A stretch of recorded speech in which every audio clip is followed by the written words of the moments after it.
Hey family, welcome back to It's Just Ari. The Ari affirmation of the day is, my now is not my next. So make sure you guys comment that below, meditate on it all day, and really just ingrain it into your minds. This is our first installment of my Snacks and Scriptures segment. I'm so excited.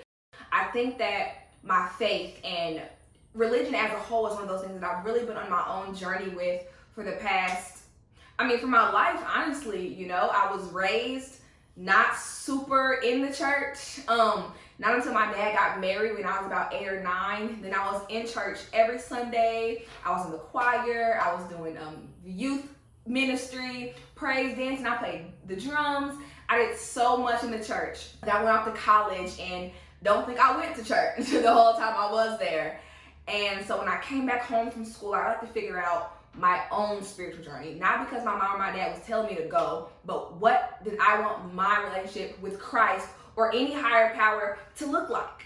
Having to experience religion on your own. Not because someone's making you or it's required or if you go out to a Catholic school or something, but really making that choice on your own. I want to give myself to Christ. And it's hard to do that in your early 20s, mid 20s, late 20s or whatever, because you want to have fun, right? You want to party, you want to drink, you want to date. You don't have to think about what that actually means in the grand scheme of things in your walk with Christ. So let's get right into it. This is Snacks and Scriptures, so we got to have a snack, right? I kept it basic today. Oreos. How can you go wrong with Oreos? Honestly, you guys, I am 4 months away from my wedding, so I think for the rest of this segment, at least for a little while, we're going to be doing some really healthy snacks. So today, we're going to be talking about submission. Speaking about submission in the biblical sense, I think there are so many scriptures and passages in the Bible that are often so misinterpreted when we talk about submission. The main one I hear is Ephesians chapter 5, verses 22 through 23. It says, wives, submit yourself to your own husbands as you do the Lord. For the husband is the head of the wife, as Christ is the head of the church, his body, of which he is the Savior. Now, as the church submits to Christ, so also wives should submit to their husbands in everything. I find two really big issues with the interpretation of the text. Not the text itself, but how people use it when they're defending submission.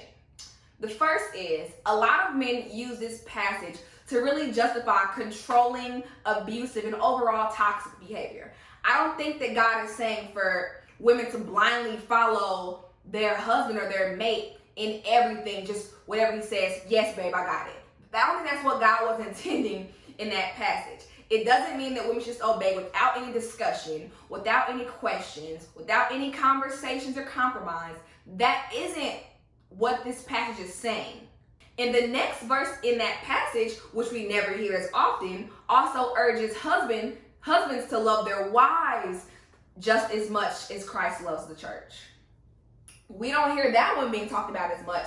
I really see this as a two-way street. Right? You give a little, you get a little. I submit and so does he in different ways. If my husband is the head of the household, that's great. But I'm the neck and the shoulders, right? Like he needs me the same way that I need him. It's different though. So I definitely feel like it's a two-way street. Now, some women do counter this, and rightfully so, but in a counterproductive way of trying to be the man in a relationship. And I have done this for a lot of my life as well. I'm definitely guilty of this. I'm thinking that I'll run it. I'm Miss Independent, bow down to me. That was totally me for a lot of my life. And as I began to really prepare myself to be someone's wife, when I get married in a few months, I've had to take a step back and go, okay, I can be independent. I can be a boss. I can do all that while also submitting to my husband and make sure that my man feels like a man, right? If he can't really embrace his manhood, as women, we can't really embrace our femininity because we feel like we're so stuck on having to be the man and the ruler and the boss. You can't sit back and just be a woman. And that's not at all for me to say that I don't feel like women are just as capable as any man, because I'm a firm believer in that. But I also feel like there's so much strength and power and true vulnerability that comes allowing a man to let him do what he do and you just sit back and reap the benefits. For real, like there's power in that. There's power in submission from both ways. So I feel like a lot of people have kind of fallen into this trap of submission being like this dirty word. Like you hear submission, it's just like, like you just, it has this negative connotation. And I hate that. I think submission is one of those things that should happen when it happens the right way, so organically and and it's natural. Me and my fiance never sat down and said, okay, hey, so what do you think it means if you're gonna submit to me? Like, how are you gonna? We never did that. Honestly, to keep it 100, it wasn't a switch. It didn't happen as soon as I got this ring on my finger. I wasn't like, bet, now I'm submitting. No, we had to work at it. If I say, hey, I'm gonna trust you to lead us, to lead our family, to lead our household, I can't then tell you how to do it. I have to trust it. Submission really just comes with trust, because if you don't have a man who you trust to lead you in the right direction, you're not gonna submit to him. That was my problem. I messed with a bunch of boneheads. How can I submit to you? You leading me down the wrong path. How am I gonna let you handle my finances? You in all this debt, your bill's always late, right? How am I gonna trust you to handle business? You ain't even a man of your word. But when you find the right man who is a man of his word, who does handle his business, you're naturally gonna let him, you're gonna follow right after that. Not like it's gonna become natural and so healthy and so beautiful. So beautiful.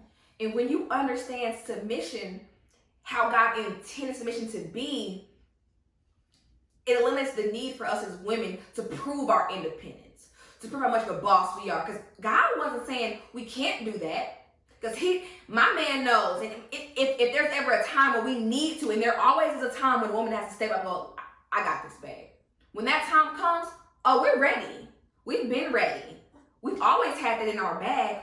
We're letting the man do his thing. I think that there are two big things that hold us women back from submission.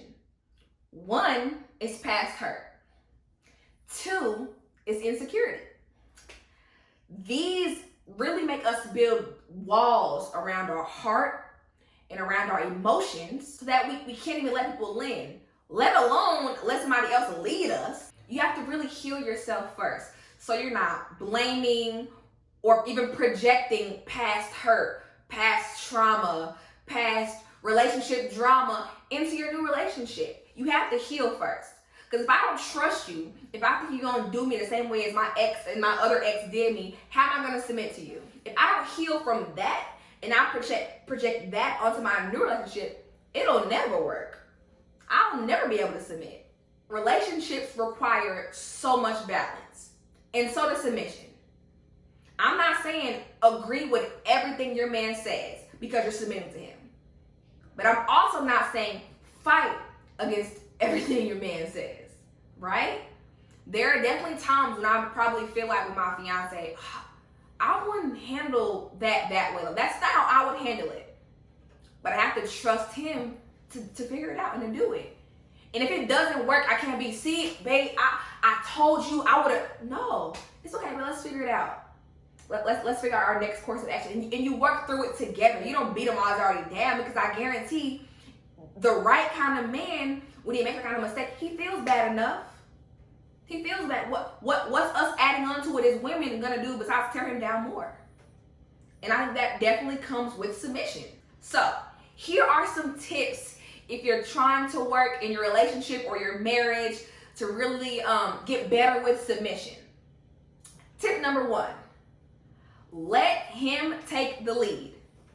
The caveat to this tip is you have to trust him to do it. So if the man you're with, you don't trust him to take the lead, sis, that might not be the man for you. It really might, because trust is a bottom line in any relationship anyway, but definitely when you're working on submission, there has to be trust there. Tip number 2, ask his opinion about things. Big things, small things, medium, like whatever. Ask his opinion. Make him feel like you care about what he says. I ask my fiance every time I get my nails done, babe, what color? Do y'all think I actually always do the color that he says? I don't.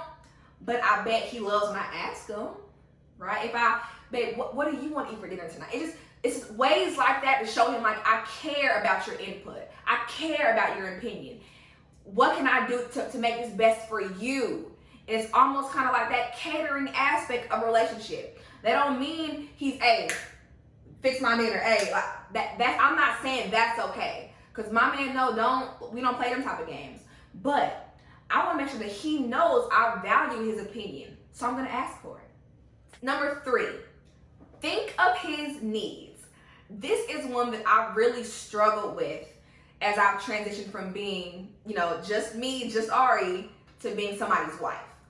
I'm selfish, like I have been for years because I always have to worry about me. I don't have kids, so my only responsibility is me. So I'm out shopping. I'm shopping for me. When I'm getting groceries, I'm thinking, what food do I like? Like I'm doing everything for me, and I'm operating for just Ari, right? You can't do that when you're in a relationship, a serious one, or even a marriage. I have to think about his needs too. So when I'm out, example, I buy all my toiletries in bulk. I have a billion lotions and perfumes and body mist and deodorant. Like I buy a lot of everything. My fiance is one of those, he buys his 1 or 2 at a time. When he run out, he goes and buys some more. He brought to my attention a few weeks ago. He was like, how come you always buying, 10 or 15 or whatever that you need, but for me, you don't buy that stuff for me. You don't make sure that I'm in bulk. You don't make sure that my stuff's never running out. And I was like, he made valid points because I don't. I've never even thought about his deodorant or his body wash. Like that's just, he buys his, I buy mine. And I'm like, you're right. Like I will do better at that. So I'm being more intentional now and make sure I'm thinking of his needs. He now is on this new plant-based diet. Your girl is a carnivore. Okay, I eat meat. I don't want nothing plant-based in my diet. But I'm making sure that now when I'm getting our groceries, that we have, little veggie sausage, little plant-based butter, and random stuff like that. And he's like, wow, thanks, babe. That was not a work on my part at all to just make sure I add it to the grocery list. But for him, I think it went a long way. So that was tip number 3. Tip number 4. This tip is to let him think it is his idea. Y'all, my stepmama taught me this trick, and she told me since I was like 13 or 14. I've always remembered it. This is what you do. Basically, you want to, like I said, always make a man feel like a man. It's all in the way you frame things. So when I disagree with my fiance, I don't outright do it in a way to where he knows like that I don't like his idea and here's mine. Like I don't do it in that way. I do it in a way where it's like, that's good, babe. But what if instead of, and I may switch out one little tiny detail, so that may spin to a whole new idea where he's like, oh, or we could do this. And I'm like, babe, that's a great idea. Whole time, I was thinking what he said from the beginning, but I'm gonna let him come up with it and clap for him and pat him on the back like, that's my man, you better go, you get it. And now he's feeling good, like, look at me, thinking of new ideas. And he's happy, and he's happy that I'm happy too, because I'm his woman, and it works great for everyone. Because I don't always need the accolades. I don't always need to be like, well, babe, that was already, my idea. I don't need that validation. So if that means he thinks that he came up with it, and he feels that his manhood is intact and great, I did my job, baby. Because I'm going to reap all the benefits. At the end of the day, that's what it comes down to. You can't have any pride when it comes to relationships or marriage. Because you're still going to benefit. That there should be no pride in it. For what? We're one.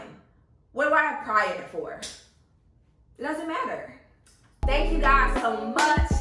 That wraps up my video for submission. Don't forget to comment that affirmation down below, like,